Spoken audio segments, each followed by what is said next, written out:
कश्मीर के पहलगाम की बेसरन वैली में जब आतंकियों ने महिलाओं का सुहाग उजाड़ा था, तब उन कायरों ने महिलाओं से कहा था, जाओ मोदी से कह देना। उस समय उन आतंकियों ने ये नहीं सोचा होगा कि इसका जवाब इतना करारा आने वाला है। सेना ने 15 दिन की तैयारी के बाद 7 मई को जब आतंकी ठिकानों को नेस्तनाबूद किया, तो इस ऑपरेशन का नाम दिया ऑपरेशन सिंदूर। कहानी यहाँ खत्म नहीं हुई है। भारतीय सेना जब इस विजय कहानी की मीडिया ब्रीफिंग की, तब भी मीडिया को ब्रीफ करने के लिए महिलाओं को ही चुना। उनमें से एक हैं विंग कमांडर व्योमिका सिंह और दूसरी कर्नल सोफिया कुरैशी। सवाल उठ रहा है कि भारत की इन 2 बेटियों को क्यों चुना? तो बहादुर की बेटियां आज सिर्फ सीमाओं की रखवाली नहीं कर रही, बल्कि अंतर्राष्ट्रीय मंच पर भी देश की आवाज बन रही हैं। ऑपरेशन सिंदूर के तहत जब दुनिया भर के मीडिया को जानकारी देने का समय आया था, तो भारतीय सेना की कर्नल सोफिया कुरैशी और एयरफोर्स की विंग कमांडर व्योमिका सिंह को इसकी जिम्मेदारी सौंपी गई। उनके साथ थे विदेश सचिव विक्रम मिस्त्री।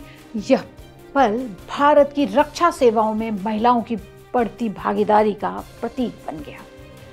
लेकिन एक सवाल उठ रहा है, कौन है कर्नल सोफिया कुरैशी जिसको कि चुना गया इस मीडिया ब्रीफिंग के लिए? तो कर्नल सोफिया कुरैशी भारतीय सेना में एक ऐसा नाम है जो जज्बे, मेहनत और लीडरशिप की मिसाल बन चुकी हैं। वे इस समय चर्चा में आई जब उन्हें एक्सरसाइज फोर्स 18 के तहत 18 देशों की मल्टीनेशनल आर्मी ड्रिल में भारत की तरफ से कमान संभालने का मौका मिला। उस समय वो अकेली महिला थी जो किसी भी देश की आर्मी टुकड़ी की कमांड कर रही थी।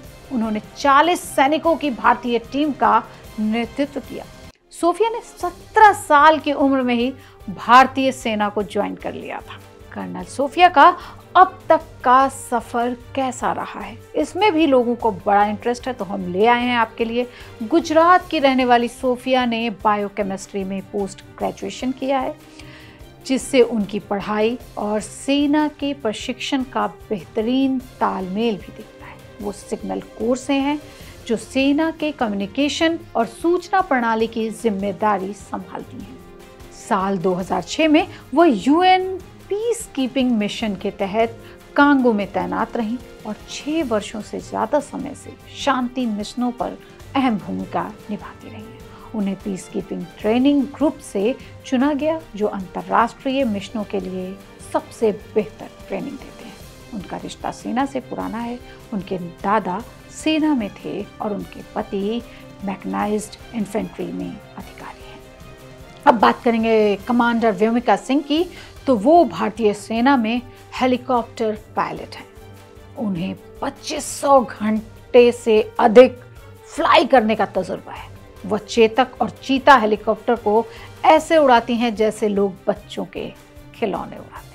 उन्हें हाई एल्टीट्यूड से लेकर जम्मू कश्मीर और नॉर्थ ईस्ट के रिमोट एरिया में भी उड़ान भरने का एक्सपीरियंस है। जैसा कि उनका नाम है व्योमिका, यानी आकाश की बेटी। व्योमिका ने बचपन में ही आकाश पर छा जाने का सपना देखा था। व्योमिका को सेना ने यूं ही आज नहीं चुन लिया। 2020 में उन्होंने विपरीत परिस्थिति में अरुणाचल प्रदेश के रेस्क्यू ऑपरेशन में उड़ान भरी थी। उसका नज़ारा तो आज आप लोग देख ही रहे थे। ऐसा माना भी जा रहा है कि आतंक के आकाओं को जवाब देने के लिए इन दोनों महिलाओं से बेहतर क्या हो सकता था। भारत सरकार ने जवाब में महिलाओं को आगे किया और बताया कि वो किस तरह से उन्हें संभाल सकता है और भारत की महिलाएं कैसे आतंकियों से निपट सकती हैं। देखते रहिए India.com।